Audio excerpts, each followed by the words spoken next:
Hello and welcome to another episode of The Aftermath. My name is Ian, and as always, I'm joined by my very wonderful co-host, Dylan. I don't know, I think I'm pretty mid, to be honest. Well, you know. There's a certain sense of wonder to me, in the sense that I'm still alive. So, I give you at least a 4. yeah, that's fair.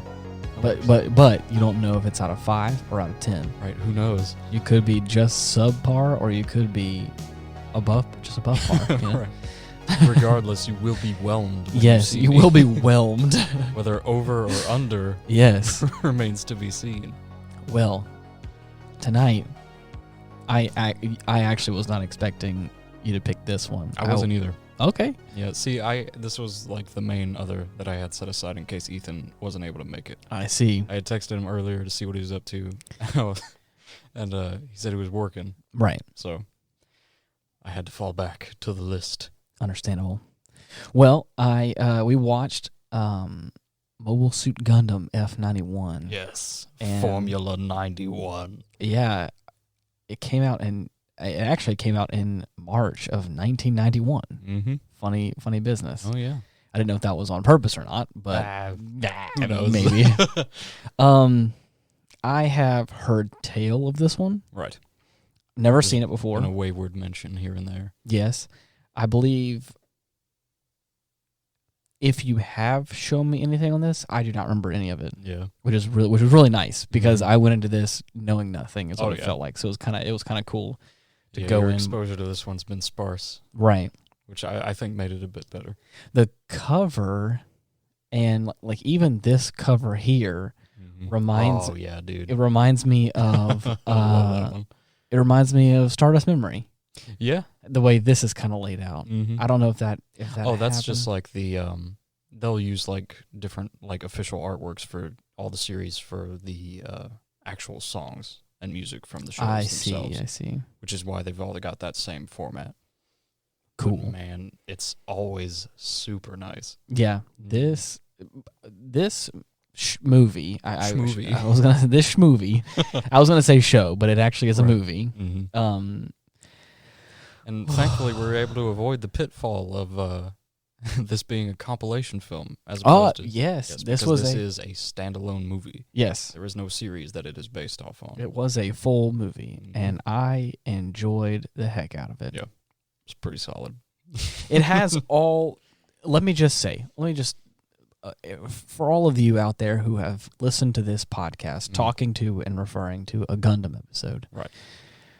There's some standard fare we need to get out the way first. Everything you might expect. Yes, military forces fighting each other. Duking it out. Traumatized children. Oh, yes. Forcefully put inside robots that they have no idea how to control. Mm-hmm. Collateral damage. Oh, well, hold Human on. Lives hold on, wait. You're getting ahead of me here. Yeah. But you're right, though. Right. And then, I think there was an occasional slap or two, right? Not from Mr. Bright himself, but space. All the things you would expect from a beautiful Gundam movie or show. Mm-hmm. I enjoyed myself a lot, but boy, howdy, it is visceral. It is heavy out the gate. I mean, I know. A couple episodes ago, we talked about Gunbuster and Diebuster. Right. I think specifically Diebuster, at least I remember, we said that it didn't pull any punches, and it was heavy. Yeah. And they killed some characters, and you're like, holy shit, that's heavy. Man, this... People are dying left and right. Oh, my gosh. Hundreds. I mean, when... I think it was 400 or 500 people that died in that first colony attack. I believe it. The thing is, it's one thing to hear that number and go like, just like in real life, in a few ways, you hear like, 400 to 500 people died, and you're like, oh my gosh, that's a travesty. Man, that's crazy. But to see it happening. Not only that, but to watch it in a delivered in a medium that normally doesn't do that. This is the same series of movies that had, what is the one I'm thinking of? War in the Pocket obviously is one of them. Right. Heavy, but also at the same time kind like of OG original Gundam is OG. Yeah, like it's you got folks dying. Right. Like every which way. But I'm even thinking about what is the special team? 8th MS team. 8th MS team it had its own heaviness, but not as visceral as this one. Right. This one kind of takes the cake as far as like we're seeing visual like innocents being killed off. And you're like, this kind of hurts to watch. But it's done well, and you're like, it conveys the heaviness of like the horrors of war. I guess the better thing to say, it conveys the carelessness of these huge robots. It invoked that same feeling that Hathaway did. Yep. Whenever like there's this cityscape and everyone's kind of panicking, and there's these aggressors are using it as a shield, right? And then the people that are supposed to be protecting the city are firing on it anyway. Yeah, and of course they're getting. Sometimes it is collateral damage because they're like getting pushed around and falling onto buildings and stuff, like that kind of stuff. That's like the definition of collateral damage. Right. But some of it, they just don't care. Which is kind of how the fight started, is by one side not caring and is like, we're just going to come in here and we're taking over your colony, surprise. We're taking it by force and we don't care what happens. And then the Federation's just like, the fuck did you just say? You mean to tell me what? And then they go ballistic. They just start firing off shots inside the colony like it's nothing. Right. And it's like, ooh, buddy. The place they're supposed to protect. Yeah. Well, and again, yes, the Earth Federation, I think they're both in the wrong, but I mean, like at least they're trying, I guess, in some way to. Yeah. Once shots are fired, I mean, you got to retaliate, I guess, in some way. It sucks to say, but anyways, needless to say, but like they're like we get just like we do in many other Gundam series and movies and stuff. We get our like merry band of misfit young people, right? and it didn't take me long to go like, okay, so this is the band, right, this is the crew here, getting every member. I didn't really get my emotions too involved, but I didn't think they were gonna kill off one of them in like the first 20 minutes. Yeah. This kid is like tries to be a war hero and just gets blasted. I mean, he doesn't get out by the force of an explosion sends him flying. Exactly. I should rephrase that. He didn't get eviscerated or anything, but he definitely got blasted, hit a wall, and you're like, ooh, that kid. Yeah, he's done. And of course, our main man tries running over there and is like, what is his name? Andrew? No. Arthur. Arthur. He's like, Arthur, you quit playing around. Wake up. And he's having that denial moment, and everyone's like, dude, just let him rest in peace. And you're like, oh, we gotta go, man. And again, like, there's like hysteria around them, and it's like, buddy. Like complete chaos. Yeah. Too. And they really did a good job of selling how everything is going to hell. And it's crazy. And of course they have like potentially numerous holes blasted in the hull of this space colony. Yep. So like the atmosphere is going practically doomed. Yeah. You know for a fact, hard to salvage. If you don't get out of here, you're going to be in a bad spot. Yeah. So needless to say, they all make it out. Wait, you passed up the shell casing. Oh my god, dude! We have to talk about that one. That was brutal, dude. Yes. So there is a heavy gun cannon type that has landed like in the intersection of a street. Right. Throwing out rounds left and right, trying to stave off these invaders. Unbeknownst to it, or maybe it just doesn't care, there are civilians still running around for their lives. Right. And there just so happens to be a woman that is a bit too close to the she has her baby in tow and is running like everyone else does. Right. And I think does she stop and turn back for a second, or does she keep running? She just wait, what do you mean? I thought I was asking like did she run and then go like, oh no, and like turn, or did she? No, she just kept running. Okay, that's what I thought. And a wayward shell casing just so happened to bonk her on the head. I mean, cracks her across the back of the head, and she falls down, and it's like, oh no. And then of course, well, yeah, I thought that again, it was just like because again, I guess it's because I'm so used to other Gundam series where it's a little bit softer than that, right? Where it's like something like that may happen, and you're like, oh my gosh, then they'd be like wounded or knocked out indefinitely. Right. But like they straight up go to her and her crying baby, and and the rest of the kids pick up the baby, and her eyes are just open, dead, and like bleeding from her head, and you're like, oh damn, that lady, she's gone, she's dead. Oh my god! And you're like, oh why? Oh my god! It's, hey, a free baby! Hey. Just what I wanted, a child. My god, man, dude, and it's full of that. Yeah, it's rough. It definitely the middle section and kind of even towards like the latter part of the movie.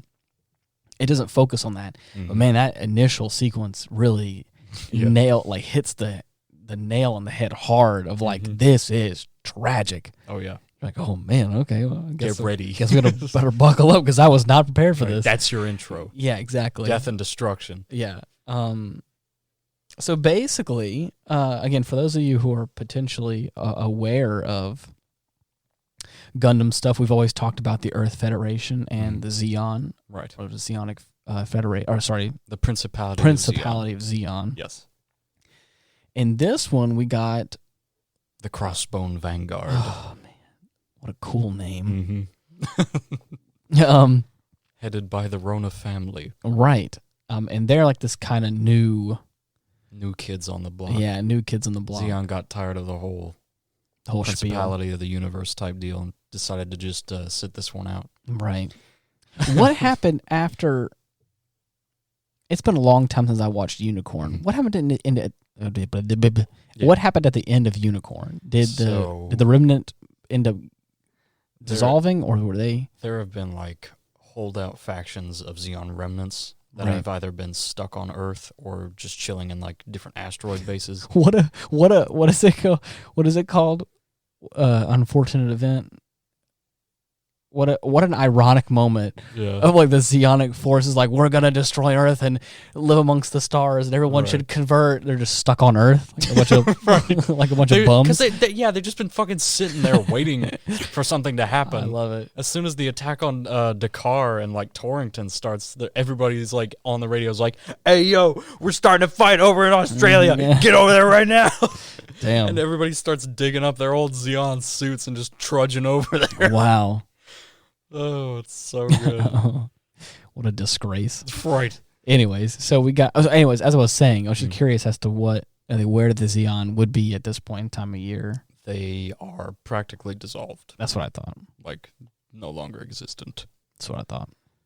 But anyways, we got these new royal assholes. Yeah. Literally. They're, haven't seen enough of those. Right.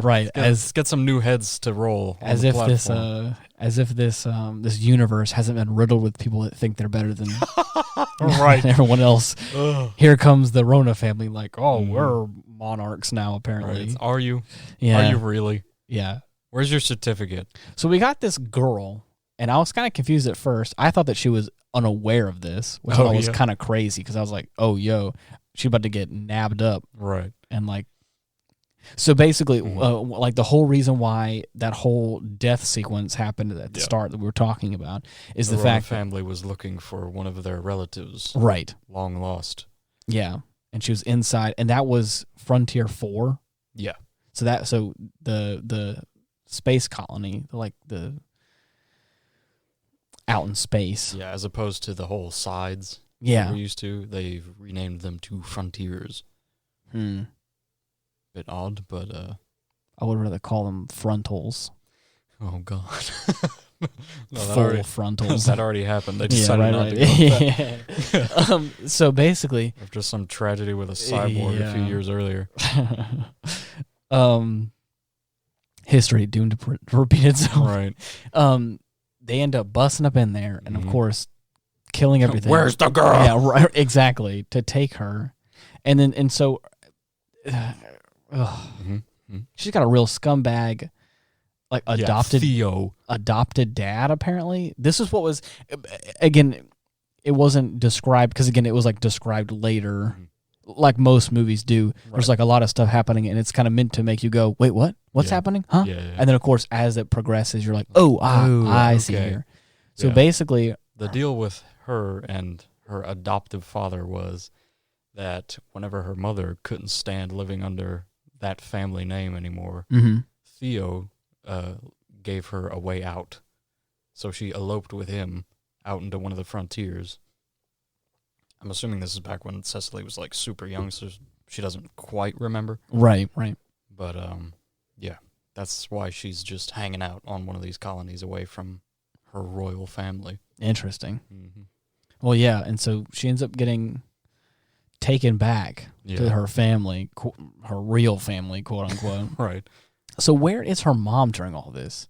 Because she leaves Frontier 4? She was also on Frontier 4, I believe. Oh. Whoa. Yeah. That must suck. Yeah. What a bad day. Mm-hmm. Because we see her, like, among the resistance group that was, like, hanging out in the woods under the ship. Okay, yeah. And she made her way onto the ship and then somehow... Wait a second. I'm not quite sure of the details of it, but basically she ends up... yeah, she must have found her way back to... Because Theo ends up taking her back whenever they're... Right, because they build that guest mansion for the royal family, and she makes her way back there. Is that on Frontier 1? Or where was that at? That was on Frontier 4, I want to say. Oh, interesting, okay. Maybe. It's confusing. I don't remember. That's fine. But... totally cool. Right. But yeah, it's really interesting how that whole dynamic works out, because she feels like, because none of her friends can get in contact with her, she's like, well, I'm just going to go ahead. Trapped. Right, I'm just going to follow through with this. Just got to go in. Her grandfather wants her to be like queen over... Right, an idol. Yeah, right, an idol over... To get on the side of the people. Yeah. Because she lived and worked among them. Right. As if... And that all happened inside 4? Yeah. What kind of bullshit is that? I know. Yeah. Just imagine. Now, I mean, in the grandfather's defense, it seems like the grandfather character is playing the side of don't harm any of the people. Right. Conquer the... He wants this conflict to be as seamless as little possible. Bloodshed as possible. Right. Go in there, conquer the frontier, and give them a better way of life. Exactly. Our way. But his son, Cicely's dad, Iron Mask, Metal Mouth, over and he's over here like, you know what? Just do whatever you got to do. Yeah, just kill them all. I was ordered to eliminate. What did he say? 9/10 of the population. Oh my god, dude! What does that mean? Genocide. Oh, I see. Only the select few will be left over. I see. Yeah. Well, basically, so anyways, just imagine you're living your life in your hometown. Right. Your biological dad kicks open the door and is like, I'm going to kill everyone in your town. Yeah. And you're going to watch. And then take you out of your town for a moment. Mm-hmm. And then you're going to meet your biological grandfather you had no idea you had, or had no real super strong memory of. And he's going to be like, you know what? I want you to lord over these people because, you know, you're one of the people. Right. You are of the highborn. You're of the highborn. But then again, it begs the question, what people? Right. You killed them all. Right. Who am I lording over? The fucking graveyard? Right. Look at all this dirt. Right. You are lord over this dirt. This empty it's a nice shell. pile. Thanks, Grandpa. Yeah. Thanks, Grandpa. You killed all my friends. Ugh. And now I'm here by myself. Right. A queen over nothing. I see. That's what it feels like a little bit. Even though I don't, like I said, in her grandfather's defense, I don't think he really knew what was going on. Oh, no. Iron Mask had his own plans. Is that his real name, Iron Mask? Well, I don't think they ever say his name. I thought so. They just, that's just what they call him. And I'm a little confused by his Darth Vader-esque story. So he is, he doesn't want to take off the helmet because he's ashamed? Yeah. He's ashamed of how things went with their family initially. Okay. And of the man he was whenever that shit happened. Wow. Even though he's basically the same bitch underneath. It just takes a little coaxing for that to come out. Right. It makes him look like he's tougher. Right. So is he actually like a cyber... Yes, he was made into a cyber new type. Really? Yeah. So he is like augmented or whatever? Oh, yeah. Damn. The grandfather seems all nice and like dotery. Yeah. Whenever he's with his granddaughter, but that motherfucker committed some shit back in Oh, the day. I don't doubt it. Mm-hmm. So by the time the end of the movie happens, the grandfather's still alive, right? Or did he die during the movie? I believe he's still alive. That's what I thought. Okay. Because we all know what happened to Mr. Metal Mouth. Yeah. Anyway, so, and then he was saying, okay, so, let me get one thing straight. During the movie, like the first sequence with I can't, Iron Mask? Mm-hmm. I was gonna say, I forgot his name. That's his name. Yeah, I got confused for a second. I almost called him Metal Mouth again, just unknowingly. Mm-hmm. He's kind of talking. He's monologuing. He's talking about the whole reason why he's not taking a mask off. Yeah, and he's saying that he will take the mask off whenever Babylonia has been established. Yes, Cosmos Babylonia. What a fancy name!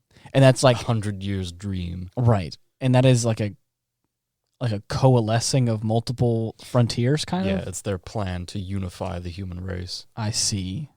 Which, of course. Oh yeah. Let's do that by more bloodshed. How many plans of unification has Gundam had so far? I want you to look back. How many of those have worked? Look back at the catalog of your history in the Universal Century timeline, right? And I want you to tell me how many times mass murdering many people has unified the human race. Right. Because I can't guarantee it's been a lot. In fact, I would wager that it further wedges you apart in a way. Yeah. But that's just a little hypothetical there. Right. Of course. Yeah. So anyways, we got our main big bad guy. It's got a cool mask. I will say it's kind of interesting. The chin kind of throws me off, but it's a cool mask nonetheless. It is. I like it. It's pretty neat. I will say, our kind of main man, Seabook. He's a really Mr. Arno. I like the guy. He's one of my favorite Gundam protagonists. I was gonna say the same thing. I like him a lot. Yeah. If I may say. Yeah. He adapts very well to the situation. If I may say. Many children before him have not. Now hear me out. I don't believe there was very many characters that I despised in this movie. Yeah. Ain't that something? Even the kids are okay. Even the children were like, you know what? This is believable. He is crying. I can excuse this. This kid is crying at a very tragic scenario. Oh, yeah. But you know what? He's a kid. He's a kid. What are you going to do? Because you know what? I'm a grown-ass man. I'd probably be crying, too, at that time. I'd be like, holy shit, man. Just lost everything. Oh, God, dude. I just watched that woman get her friggin' shit rocked by that. Yeah, her head caved in by a fucking bullet casing. Damn, son. I'm freaking traumatized. Yeah. Anyways, you know. Children were orphaned in this There was at least 2 kids. It was like, I love how there's like this one kid who's maybe less than 5 years old or whatever. And there's other kids like, probably like 7 or 8. Yeah. And like this one kid's like, like kind of crying crying in his seat to himself, and the rest of the kids like, it's okay, everything's gonna be all right. And it's like, I love your confidence because I have no confidence. I don't know what you think is gonna happen, but I don't know what Frontier Europe. Pretty bleak right now, bro. We're in an escape pod right now, and I don't think we're looking very good right now. I just watched several bits of livestock fly out of the colony. You know what? But I love your gung ho attitude. Is that somebody's dog? Yeah, right. Ugh. So anyways, it's that kind of stuff where like, but even then, like you're saying, like our protagonist like has moments of like,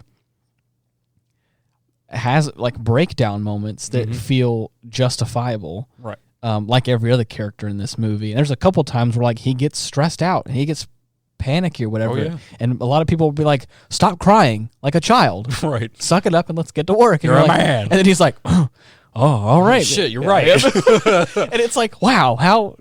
That was simple. Yeah, right. It usually doesn't work right away. Yeah, right. Usually it takes a lot more beating to like to get a slap or two at least to get our protagonist to this point. But I love it. I did. I really liked his character. And I love the integration of all the stuff that happens in the beginning of the movie. Let's talk about that. By the way, what do you think of the mobile suits? We got some oldies. Yes, we got a glimpse of a Zaku at one point, which is pretty cool. Old War Museum got busted open. Right, we got Jagans. Yeah, still flying around. I saw we had like a gun tank moment, sort of. Yeah, right. See, there's a name for that one, and it's one of my favorites because it was like a headless horseman looking guy. Right. Yeah, it gets a little messed up. Yeah, doesn't quite transform the way it used to. Right. It's kind of cool though. It is cool. It's one of my favorite designs. If I could just remember what it was called. But yeah. Besides that, what do you think of the new ones? The new ones were interesting. Mm-hmm. Now you may have to look up these names because I cannot pronounce them. Okay, let's see here. let me look this up real quick. Yeah. Man, they remind me of goblins and orcs almost. Yeah. What you got? I did not type in what I thought I typed in. Uh-huh. At first I typed in SIUT. Yeah. And then I glanced at it, I thought I typed in F91 Gundam slut. As I thought when I typed in. And I was like, what whoa. popped up? Yeah. No, nothing really. Oh my god. Holy shit. I was gonna see let's see if I can't. There might be something in images. Oh, maybe not. Because that's the F91 itself. I see. Let's see here. What do we got? I liked the heavy gun. That was another one I liked a lot. I liked the new guys. Mm-hmm. You're right though. It, like I told you, I think while we were watching it, they give me like a Genro vibe. Mm-hmm. They got these like circular eyes. Circular eye, like visor kind of things, I guess. Goggle-like. Yeah, goggle-like stuff with these kind of like domed helmets. Mm-hmm. It almost looks like something you might see from a Ghibli film. Right. And it has that kind of vibe. Mm-hmm. But man, does it look nice. Yeah, they're kind of cool looking. It looks more like a helmet to like a suit of armor does. It's pretty cool.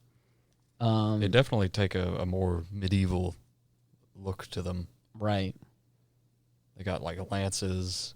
Yeah. Some of them have claws that can be fired as a projectile. Yeah. Very interesting. I will say though, the F91. Oh, it's beautiful. I never realized the F91 had these like these guns behind them. Oh yeah, dude, the Vesper. I love those. Those things. are cool. Mm-hmm. There's like these. I thought they were like tail. Yeah, at first they look like little wings or extra thrusters. That's what I thought. Which they also function as. Okay, I thought they were like just tail thrusters. Right. They fold under the arm. Right. And can be used as big ass cannons. And boy, they pack a punch. Super cool. See that red image right below that one? Take a look at that one. That is real nice. Oh, dude, that's for a master grade too. Damn. Super cool, dude. Yeah. Yeah. But anyways, the laser shields. Oh, it's kind of a cool. That nice? That's a cool thing. That's another indicator that it leads into Victory Gundam. Oh. Mm-hmm. They mainly use beam shields in that one. Interesting. So Victory Gundam's after this, then? Yes. I see. That would be the next one on the docket. Cool. Well, anyways, the suit design is really cool. Mm-hmm. Love it a lot. There was something I was talking about just before we talked about the suits and stuff. Oh. Damn Train it. of thought. Train of thought. Derailed. Jinx. There's like I was talking about our main man. Yeah. Seabook. Sounds like a racehorse. Yeah, right. Yeah. There's a handful of moments where, or I guess there's only a couple of instances in the movie where he still tries to maintain the sense that I'm just a civilian. Right. I'm not fighting in a war. Right. The big thing is like he before he really kind of jumps headlong into really piloting the suit and kind of just being okay with it.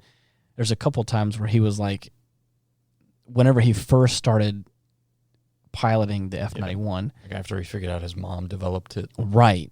and he kind of takes on the responsibility of his own. He was like, I don't want you dying like Arthur did. And it's like, oh man, there's a couple of moments like that motivated where it feels like the actions that have happened so far have really molded him into this kind of kicked him into high gear. Right. Have really really expedited the process. Trial by fire kind of thing is what it feels like. And it's really cool. Yeah.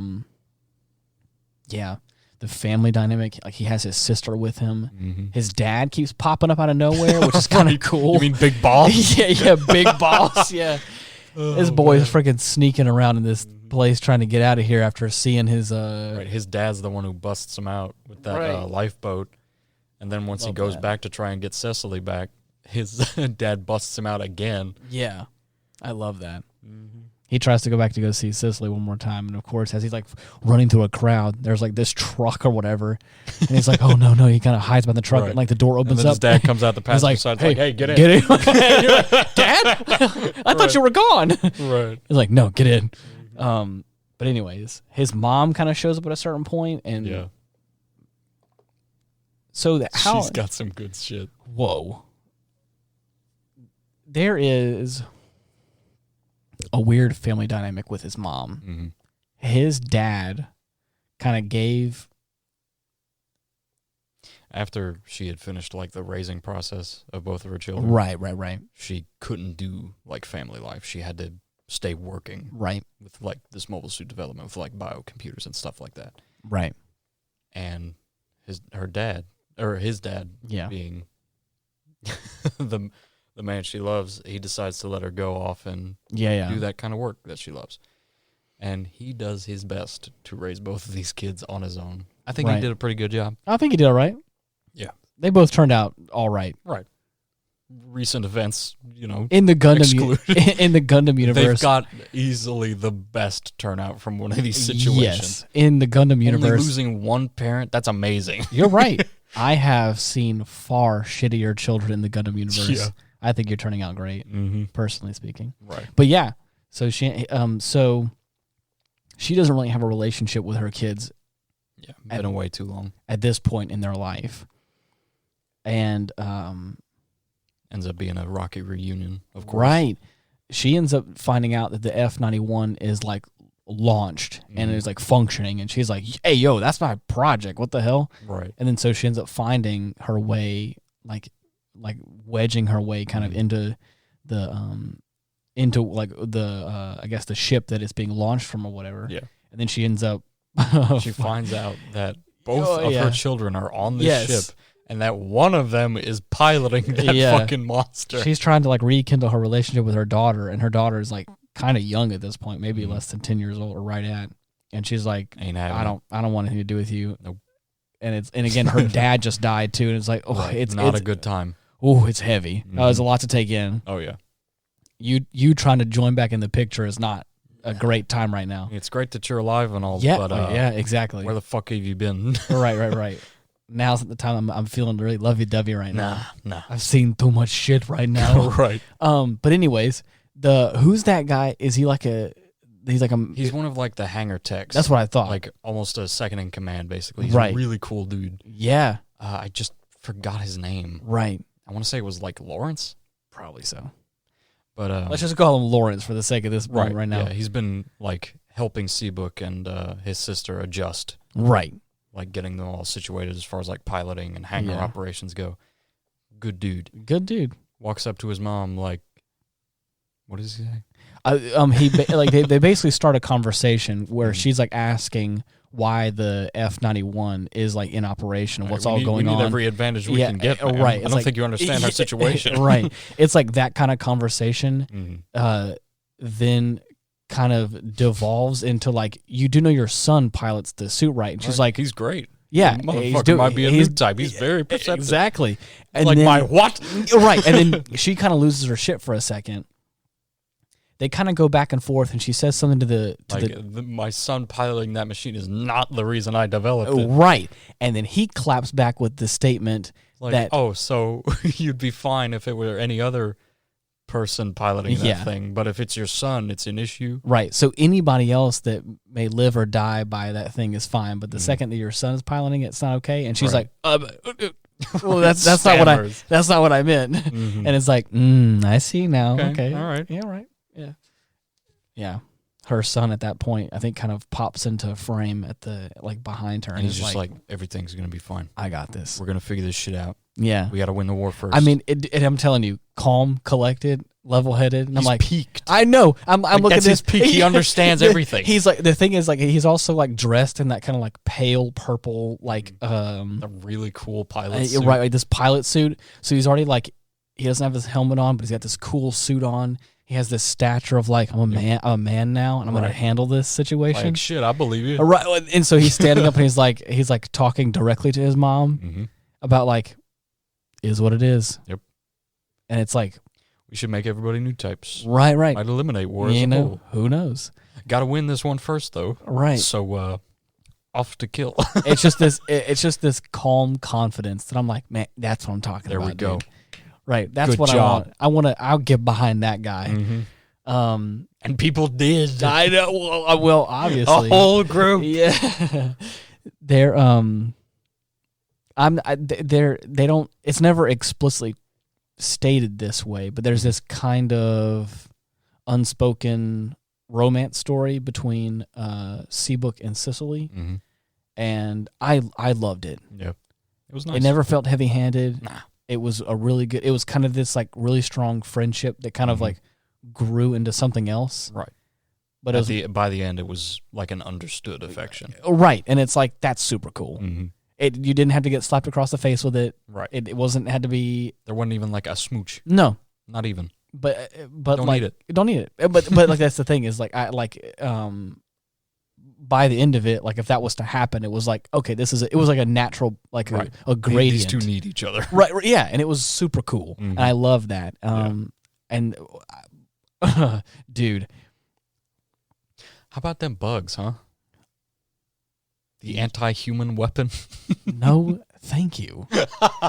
Why? Big ass buzzsaws that fly. I don't actively seek out humans to kill. If the grandfather of, what was it called? The Ronah? The Ronah family?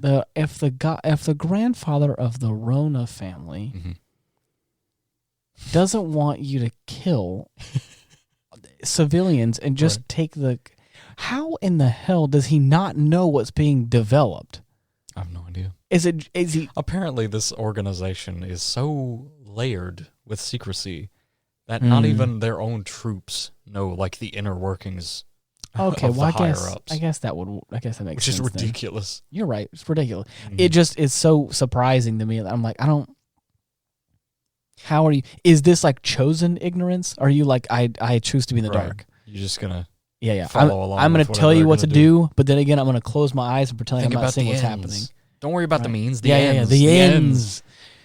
Everything justifies the end. But what's that big ass buzz? Don't look at that. Don't look at it. But sir, that man and his daughter. But no, it's fine. No. Acceptable losses. Not even a loss. What are you talking Collateral about? They're damage. not there anymore. There's no father and daughter there. Vaporized. Right. What is that pile of ash that you call civilians over there? Yeah. Did I just see a bus get a crew cut? Yes. I don't understand. Why are these things specifically hunting down human life? Is that what I see hard-coded in this right here? Nah. Anyways, so they end up loading up one of the frontiers with these like what can only be described as flying Beyblades. Right. They let it rip, so to speak. Let it rip. And it is slaughter. They have like, they're like spherical. They're if you thought the beginning of this film was brutal. Oh my God, dude. Imagine like a purple, like traditional looking UFO, but it has like along the saucers outside, it has like these like saw blades like a chainsaw would. An industrial saw. Oh my gosh. And they just fly around and just cut through everything and kill people. Yep. And there's like these little tiny ones that fly inside houses, and they just started like vaporizing. The joke we were making was they vaporized a father and his daughter. They were just hiding. They were just house. They were just like, oh my God, they just get zapped, and you're like, oh my God, dude, what's happening here? Inhumane. Yes, to the highest degree. Tragic. But what I was going to say before you mentioned that, good thing to mention, was that I believe, now I could be wrong here, the the ratio of like good to bad, it's pretty good. It was tragic. It was awful. Warm crimes aplenty. Yeah. But like the ending was a happy ending. Right. I was if not like unsure. I mean, unsure. But for our main cast, it's a happy ending. Right. For all intents and purposes, for the calamity that has been that has ensued upon this film.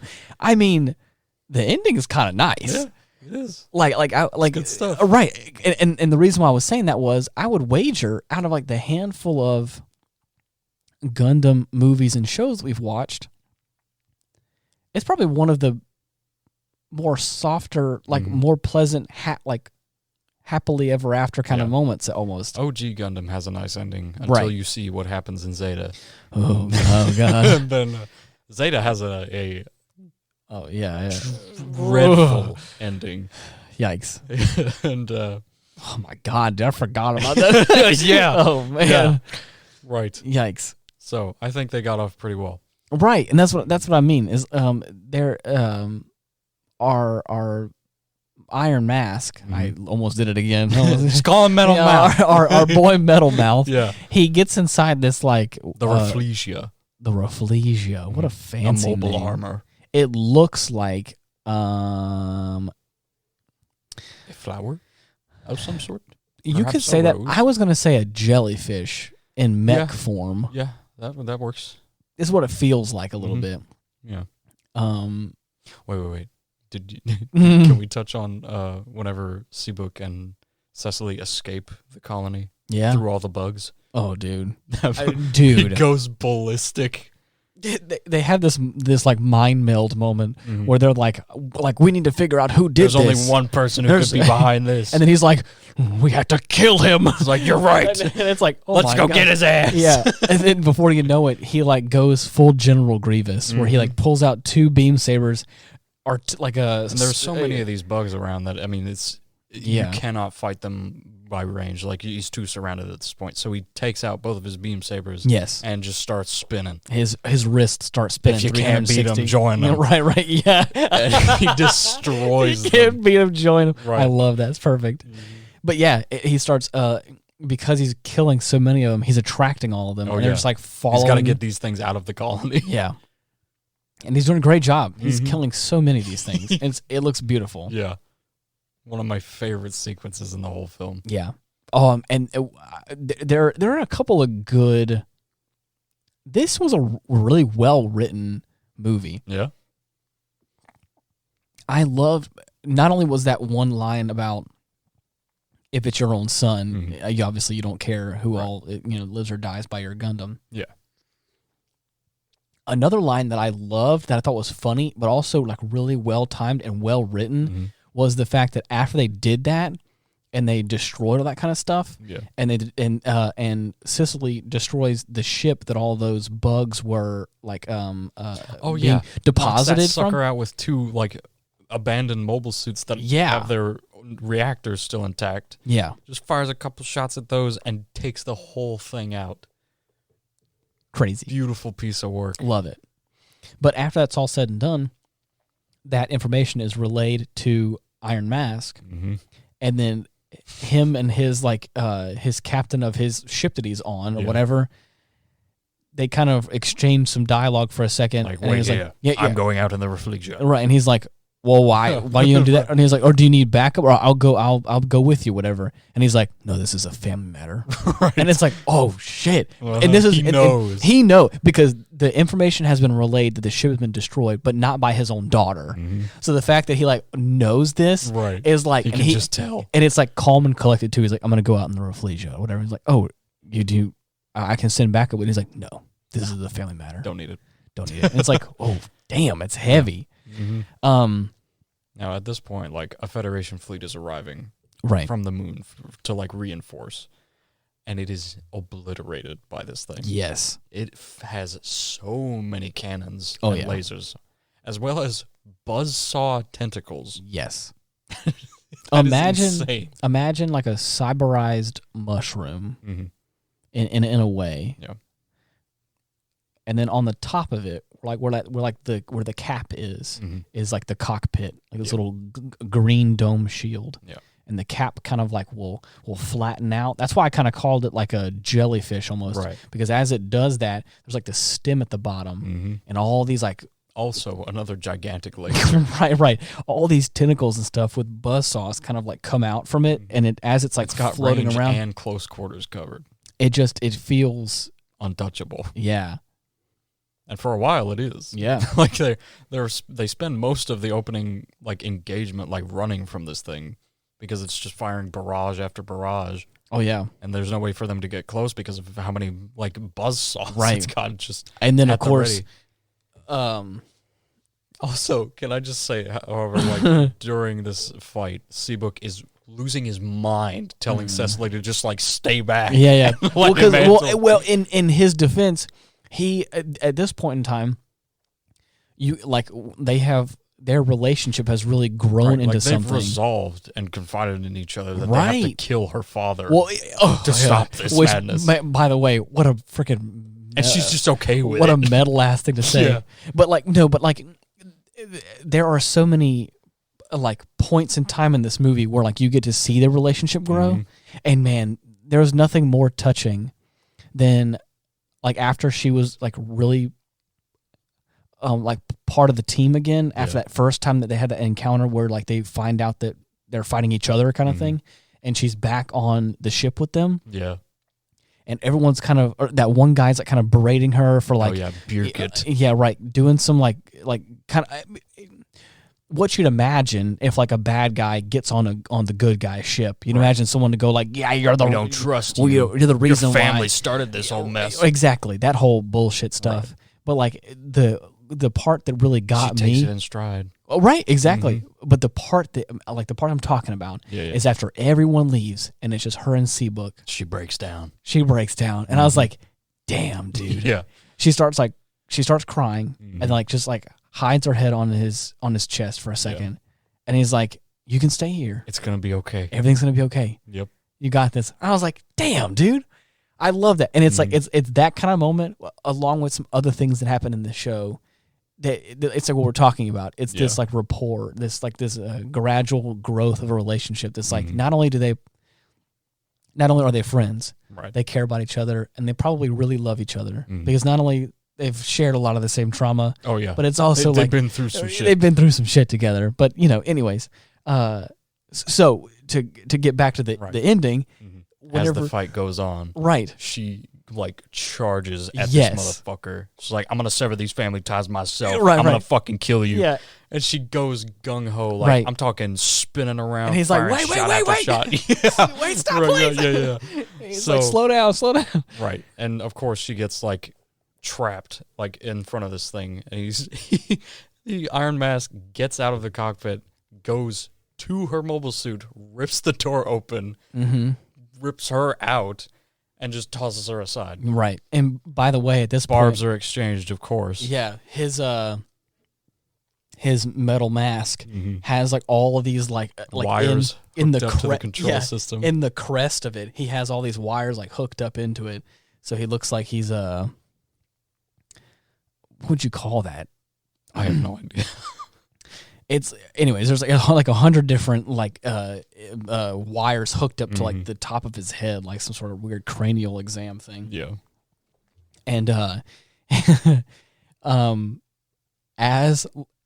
because of what happened, how she gets discarded. Our piece of shit. Yeah, I hope your mask falls off and you die, you asshole. Our main man Seabook gets pissed off, justifiably. He goes insane. He gets pissed off, and then Iron Mask like scurries back to his little bunker as shots are getting exchanged. He's like, oh shit! He like runs. the F91 is moving so fast Yes. that it is leaving after images that have mass. Yes. So if he hits an after image of this thing, it looks like it is destroyed. Right. So he's thinking, is this a fucking squad I'm fighting right now? Right. Where is it? I've never seen an antagonist go, huh, whoa, where is a he? monster! Yeah. They think he's going so fast, and he's just severing all these like cutting through razor everything. tentacles. And it's so cool, dude. Mm-hmm. And it's just and there's like a couple of times where he slips up. I think he loses an arm or he loses a leg loses or a something. leg and an arm. Right. He ends up firing, like using his bazooka to fire at Cecily's mobile suit to take off one of this thing's arms. Oh yeah. After which the system activates and he's able to rush like right above the cockpit. Oh yeah. Fire a beam at it and boom. Dude. Like, because this thing is hooked up to fire at the F91 while it's being attacked. Right. All of the lasers being fired converge onto the cockpit. Beautiful. So basically makes him kill himself. Yeah, love it. Mm-hmm. I mean, but It's amazing. What an apt way to end it. Oh, the man who has single-handedly probably signed off on more contracts to kill numerous people. Why don't you just go ahead and kill yourself? Yeah. You I think I see your dirtbag. name down at the bottom of the list there. Yeah. There we I go. don't think you understand this. I want to move Mission accomplished. I want to move so fast. You're gonna shoot I'm gonna give you enough time to shoot yourself in the face. You're gonna go, well, shit. Great. Look what I did to myself. I bet you Yeah, feel yeah. stupid under that mask. Right. It's that. What is the meme where like all of like right before it hits, all of it freezes, and it's like that's the moment you realize you freaked up. Yeah. It's that kind of thing. But yeah. So in the explosion, Cicely gets like blown away, obviously, because she's outside the cockpit. She's floating around. Mm-hmm. And there's this like really awesome moment. Yeah. Seabook is freaking out. I mean, again, He cannot justifiably. And like it also, I love that there's this little touching moment with his mom in a way. For the first time, his mom is able to like acting like a mom. Well, but not only that, but also acting as like a good like story. Like there's canonically a good reason why she's there, because she built this thing. Right. She knows its inner workings, how it needs to do. So he's like freaking out because he's like, I can't find her. We're in the middle of space and she's floating around somewhere. I can't see her. Needle in a haystack. Right. Exactly. And she's like, we could like figure this out. thing is a biosensor. Right. We can just censor. Right. And he's You're like, a new type. He's like, I mean, I kind of know that, I guess. Right. And she's like, I'm pretty sure we can like boost it 2 or 3 with your times. biorhythm. Yeah, biorhythm. Yeah. Anyway, so like she tweaks some stuff, and it's like, okay, that makes sense, and so they're able to like, it narratively makes sense. Right. But then he's like, he keeps getting in his own head about it because he's like panicking like anybody else would. Yeah. Whenever a loved one is like potentially gone. Yeah.